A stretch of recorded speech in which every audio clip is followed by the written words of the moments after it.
Hello दोस्तों, ये कहानी शुरू होने से पहले अगर आपने हमारे चैनल को सब्सक्राइब नहीं किया है तो जल्दी से सब्सक्राइब करके बेल आइकॉन दबा दीजिए क्योंकि हम आते हैं हर बार एक नई सुपर मज़ेदार कहानी के साथ। इसीलिए मैं भी अब अपने रूम में जा रही हूँ। अभी मुझे पैकिंग भी करनी है ना, कल शाम की ही तो फ्लाइट है मेरी। इन सब कामों को करते करते कहीं मिस ना हो जाए।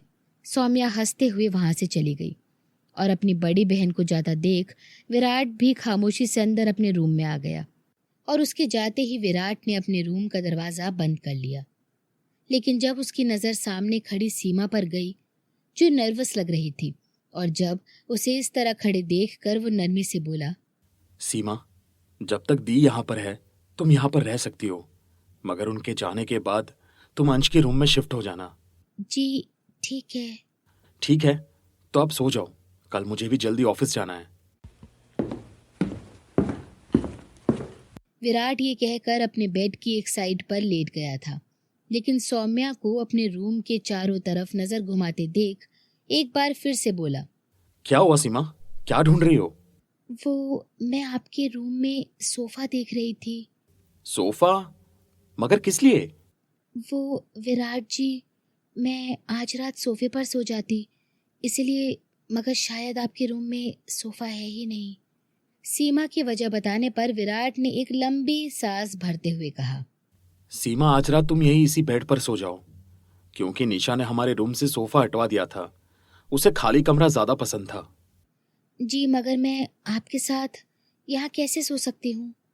विराट के कहने पर सीमा ने झिझकते हुए कहा तो विराट एक बार फिर से बोला, सीमा, अभी सौम्या दी है और मेरे रूम में इस बेड के अलावा और कोई चीज नहीं है जिस पर तुम सो सको, इसलिए आज रात एडजस्ट कर लो।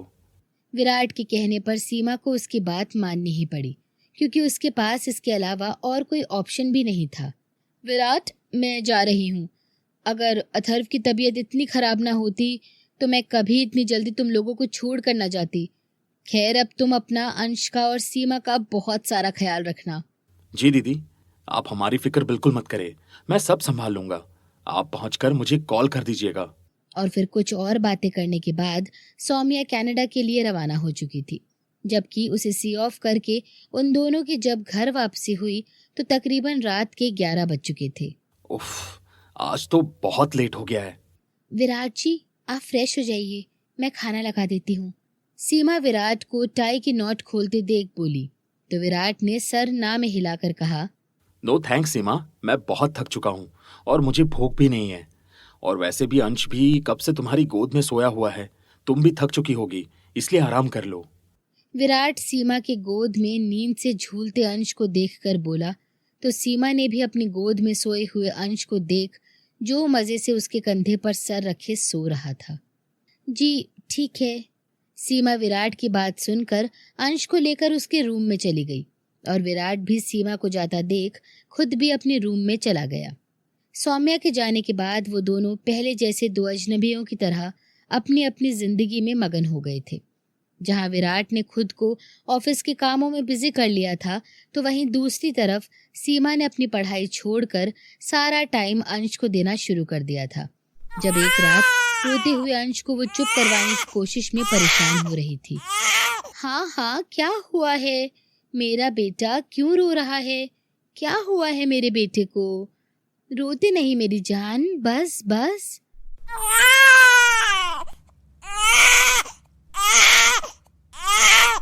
पता नहीं इसे क्या हो गया है, ये चुप ही नहीं हो रहा है। सीमा आधी रात के समय रोते हुए अंश को परेशानी से लेकर टहल रही थी जब पानी लेने के लिए जाते विराट के कानों में अंश के रोने की आवाज सुनाई दी और फिर वो उसके रूम में आ गया। बस बस अंश, मम्मा आपसे कह रही है ना, अब आप चुप हो जाओ। क्या हुआ सीमा, अंश क्यों रो रहा है? पता नहीं विराट जी, मैं कब से इसे चुप करा रही हूँ मगर ये चुप ही नहीं हो रहा है। विराट सीमा से पूछते हुए अंश को अपनी गोद में लेकर चुप करवाने में लगा था जब अचानक अंश रोते रोते बेहोश हो गया। विराट जी, अंश को क्या हो गया? इसने अचानक रोना कैसे बंद कर दिया? विराट जी, कहीं मेरे अंश को कुछ हो तो नहीं गया? सीमा, रोना बंद करो, मैं देख रहा हूँ ना, लगता है ये बेहोश हो गया है। चलो, हमें अभी हॉस्पिटल जाना होगा। अंश के बेहोश होने पर सीमा और विराट दोनों ही उसे परेशानी से हॉस्पिटल लेकर भागे। अच्छा किया आपने जो आप लोग इस बच्चे को वक्त पर यहाँ ले आए, वरना इसकी जान भी जा सकती थी। मगर मगर उसे हुआ क्या है डॉक्टर? देखिए, जो मैं कहने जा रही हूँ उसे आप लोग हिम्मत से सुने, क्योंकि मैं जानती हूँ एक माँ बाप के लिए अपने बच्चे की ऐसी हालत बर्दाश्त करना बहुत मुश्किल होता है। डॉक्टर, आप कहना क्या चाहती है? साफ साफ मुझे बताइए। डॉक्टर के इस तरह पहेली नुमा बातें करने पर विराट की उलझनें बढ़ने लगी। जब वो परेशानी से बोला, दरअसल आपके बेटे को ल्यूकेमिया है। व्हाट? ल्यूकेमिया? ये आप क्या कह रही है? जी, मैं सच कह रही हूँ। विराट, ये डॉक्टर क्या कह रही है? और ये ल्यूकेमिया क्या होता है? जहाँ डॉक्टर की बात सुनकर विराट की परेशानी बढ़ी थी, वहीं सीमा विराट से इस अजीबोगरीब बीमारी के बारे में पूछ रही थी। जब डॉक्टर एक बार फिर से बोली, दरअसल ये एक तरह का ब्लड कैंसर है जो छोटे बच्चों में ज्यादातर पाया जाता है। Blood cancer? ये आप क्या कह रही हैं डॉक्टर? ऐसा नहीं हो सकता। विराट, देखिए ना, ये क्या कह रही हैं? हमारा बेटा बिल्कुल ठीक है। विराट, बोलिए ना, आप चुप क्यों हैं? कुछ कहते क्यों नहीं? विराट को खामोश खड़ा देखकर सीमा रोते हुए उसके दोनों हाथ झंझोड़ कर उसे सवाल कर रही थी। जब विराट डॉक्टर से बोला, डॉक्टर, तो अब हमें क्या करना होगा? देखिए मिस्टर विराट, वैसे तो मैंने सारे टेस्ट अंश के कर लिए हैं और इसकी कंडीशन अभी कुछ ठीक नहीं है, इसलिए हमें इसका जल्द से जल्द ऑपरेशन करना होगा। डॉक्टर, आप अभी ऑपरेशन कीजिए। आप जितना पैसा कहेंगी मैं दूंगा, बस आप मेरे बेटे को ठीक कर दीजिए। मिस्टर विराट, बात पैसों की नहीं, बात डोनर की है। असल में हमें अंश के लिए एक बोन मैरो डोनर की जरूरत होगी, लेकिन उससे पहले हमें बी पॉजिटिव ब्लड की जरूरत है। आप जल्द से जल्द इसका इंतजाम करिए। मैं अभी अरेंज करता हूँ, मुझे कुछ टाइम दीजिए। अभी विराट ये बात कह ही रहा था जब सीमा अचानक बोली, डॉक्टर, मेरा ब्लड ग्रुप बी पॉजिटिव है। आपको जितने खून की जरूरत है आप ले लीजिए, मगर मेरे बच्चे को बचा लीजिए। ठीक है, आप आइए मेरे साथ। और फिर सीमा के वहां के जाने के बाद विराट परेशानी से अंश के लिए बोन मैरो डोनर की तलाश में लग गया, मगर डोनर का कहीं से इंतजाम नहीं हो पा रहा था। जब अपनी तरफ डॉक्टर को आते देख वो बोला, डॉक्टर, मैं कोशिश कर रहा हूँ, मगर अभी तक डोनर का इंतजाम नहीं हो पाया है। अगर आप कुछ कर सकती है तो प्लीज कर दीजिए, मैं आपके आगे हाथ जोड़ता हूँ। मिस्टर विराट, आप हाथ मेरे आगे नहीं बल्कि भगवान के आगे जोड़िए। जो वक्त रहते आपके बच्चे की बीमारी का पता चल गया, और तो और डोनर भी आपको मिल ही गया है। ये आप क्या कह रही है? डोनर मिल गया?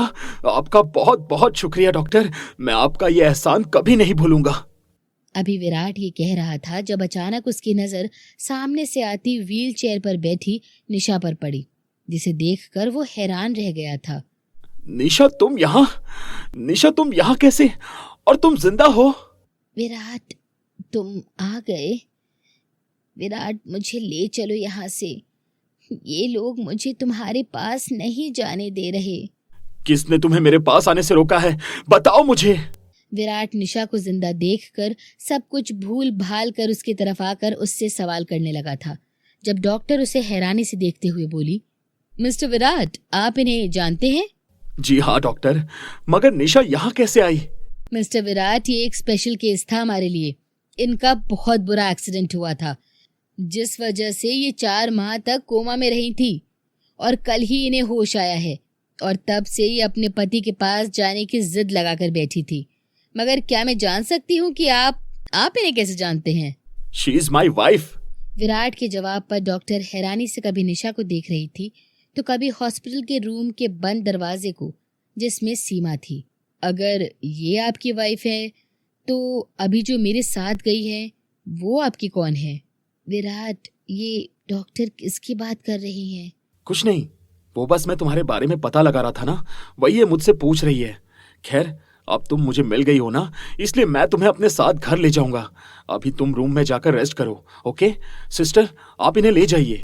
विराट निशा से झूठ बोलते हुए उसके गाल को थपथपाते सिस्टर को उसे रूम में ले जाने को कहकर डॉक्टर को दूसरी साइड पर ले जाकर बोला, डॉक्टर, ये मेरी फर्स्ट वाइफ है और वो जो अंदर है वो मेरी सेकंड वाइफ। तो इसका मतलब है कि अंश आपका और आपकी सेकंड वाइफ का बेटा नहीं है, और यकीनन आपने दूसरी शादी अपने बेटे के लिए ही की होगी। डॉक्टर प्लीज, ये मेरा पर्सनल मैटर है। आप प्लीज इस बात का जिक्र निशा से मत कीजिएगा, क्योंकि मैं नहीं चाहता वो किसी तरह का स्ट्रेस ले। इसलिए मैं जल्दी ही सीमा को डिवोर्स दे दूंगा। डॉक्टर विराट की बात सुनकर कभी हैरानी से जाती हुई निशा को देख रही थी तो कभी विराट को। आगे की कहानी में क्या होने वाला है ये आपको पता चलेगा अगले एपिसोड में, तो अगले एपिसोड तक हमारे साथ जरूर जुड़े रहिए। आपने हमारे चैनल को सब्सक्राइब नहीं किया है तो जल्दी से सब्सक्राइब कर लीजिए।